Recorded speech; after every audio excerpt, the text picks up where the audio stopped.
Hey guys, how's it going? I hope you're having an awesome day because I'm continuing with my Kylie Minogue journey, and I am so sorry because it has been a hot minute since I put up a first listen to a Kylie Minogue record.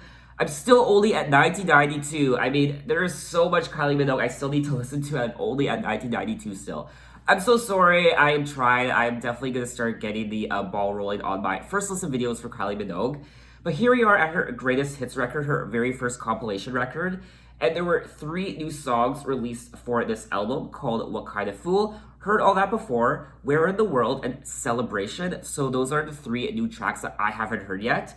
And there is track number 5, Especially For You, which is a duet between Kylie Minogue and Jason Donovan, which I didn't know about prior to listening to this greatest hits record. I didn't even know about it up until I was reading the track list for this greatest hits record, and I noticed this song. Apparently, it was released for Jason Donovan's debut album called 10 Good Reasons back in 1989. So I'll be digging into that song as well for a total of 4 tracks.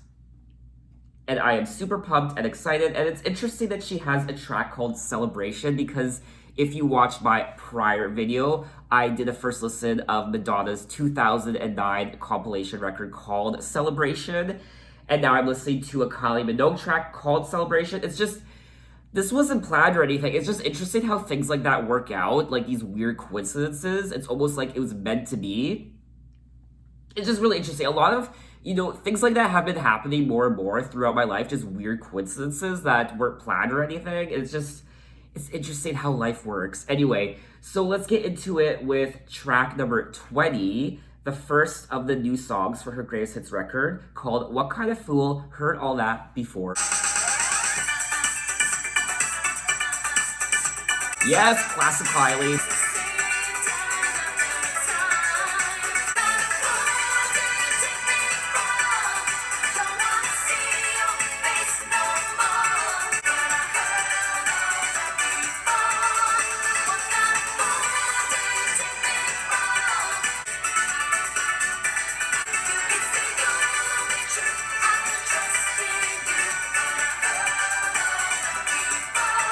Okay, so that was track number 20 on her greatest hits record called What Kind of Fool, Heard All That Before. And obviously the song is a total bop. It's very catchy, it's fun, it takes me back to classic Kylie from her debut and then her second record, Enjoy Yourself.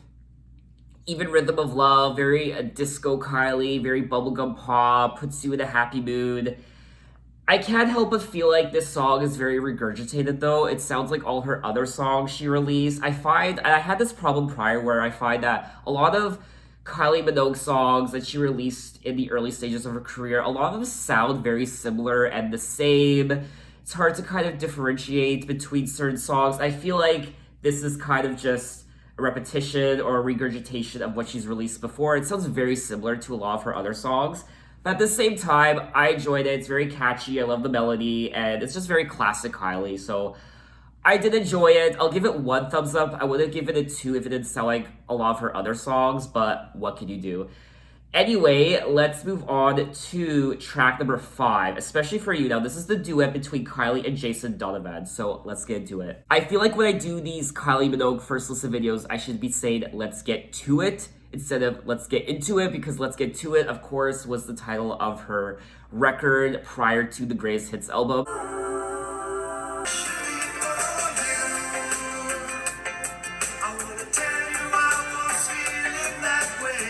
Okay, so that was track number 5 on the Greatest Hits compilation, Especially For You, Kylie Minogue and Jason Donovan. It was a very sweet and tender song, but it's not very memorable, unfortunately. Like I said, it's a very sweet song, and I can appreciate the tenderness of it, but I didn't care for it. I thought it was kind of boring. It's not very memorable. It's not really a song I would go back to. And I honestly didn't really care for it. I did enjoy the melody to an extent, but it was very sleepy in my opinion, and it's not one of Kylie's stronger ballads. I know technically it's not a Kylie Minogue song because it was on Jason Donovan's record, but she's still, a feature on the song. It's a duet, so I don't think it's one of Kylie's stronger ballads, unfortunately. And I didn't care for it. It was nice, but at the same time, I didn't really care for it. Anyway, let's move on to track number 21, Where in the World? There'll never be another moment like this. Where in the world will I be without you if you are leaving? Don't know where in the world I will be if you are leaving. Feeling so deep in my heart from love such as this. If only you'd stay. Where in the world will I be without you? Taking you home, setting me free. Don't know where in the world I will be if you are leaving. If you are leaving. Okay, so that was track number 21, Where in the World? And this was another track I didn't find very memorable, unfortunately. It sounds like a Disney song, and that's no diss to Disney or anything. I love Disney, but it had that very Disney-like quality to it. I could almost hear it in, maybe Frozen 3 one day. If Frozen 3 was released back in the early 1990s, but the lyrics, I almost had to roll my eyes reading some of the lyrics. The sun and the moon would be mine if only you'd stay. Did a 15-year-old girl, did an 11-year-old girl write this? What grown woman would sing a song with those sorts of lyrics? And I feel like we've heard those lyrics so many times before. Pretty sure they even said those lines in Game of Thrones or something to that effort. And I didn't care for the actual song, and I feel like the message of the song we've heard a million times in pop songs. And I've had this issue with Kylie Minogue songs before where I felt like the song wasn't mature enough for her as a woman. I feel like a lot of times the lyrics were very preteen, something we'd read in, a preteen girl's diary, wanting her boyfriend and sending love letters and whatnot, and I honestly didn't really care for this song. So now let's move on to track number 22, the final track of this video, Celebration. Woo-hoo! I love it already.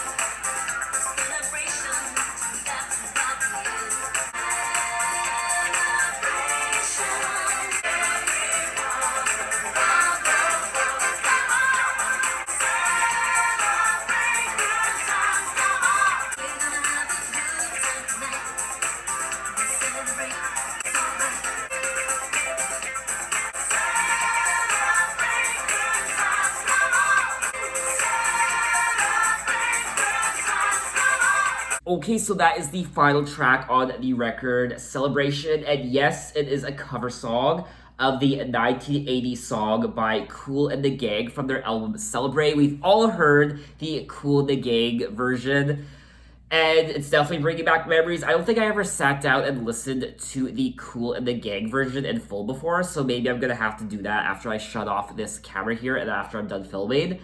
But I did enjoy it. Kylie put her own spin on it, and I really did enjoy it. And I'm reading the page here, and I'm reading some information in regards to Kylie's version, and apparently it was released for Let's Get To It, but it wasn't included on the album for whatever reason, so it was put on the greatest hits record of Kylie Minogue. So I enjoyed that track. I enjoyed Kylie's version. It was high energy, it was fun, it's getting me geared up and ready for New Year's Eve and Christmas. And that's what, to me, New Year's Eve and Christmas and the end of the year is about. It's about celebration, and when it comes to the greatest hits album of Kylie Minogue, listening to the first few records in her discography were very much hit or miss for me. Like I said prior in this video and other videos I've done of my first listen videos to Kylie Minogue, I've said it time and time again where I felt like a lot of her songs sounded very similar and they were kind of regurgitated, and there wasn't really anything that differentiated them from one another. And I will say, even saying that, I feel like I did enjoy a lot of Kylie Minogue's songs. Looking at her greatest hits track list right here, there were quite a few of the tracks I did enjoy. Some of them I didn't really care for. Overall, I felt like this era of Kylie Minogue, the 80s, the early 90s, was just okay.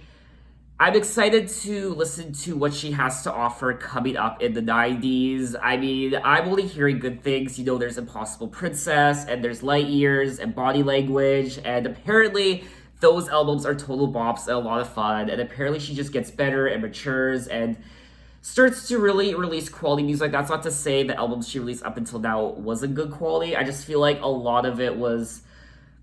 I feel like a lot of the albums she released were just fast food. You know, they were just kind of released very fast and there wasn't a lot of effort put into them. They just wanted the new Kylie record to come out so that people would buy it.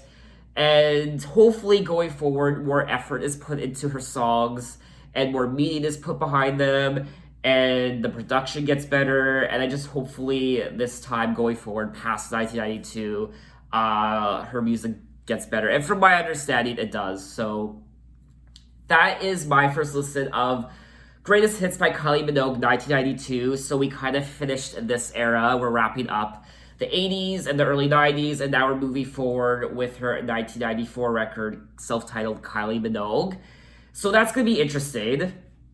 So thanks for watching, guys. What are your favorite Kylie Minogue records from her debut up until now, her greatest hits record? What are your least favorite?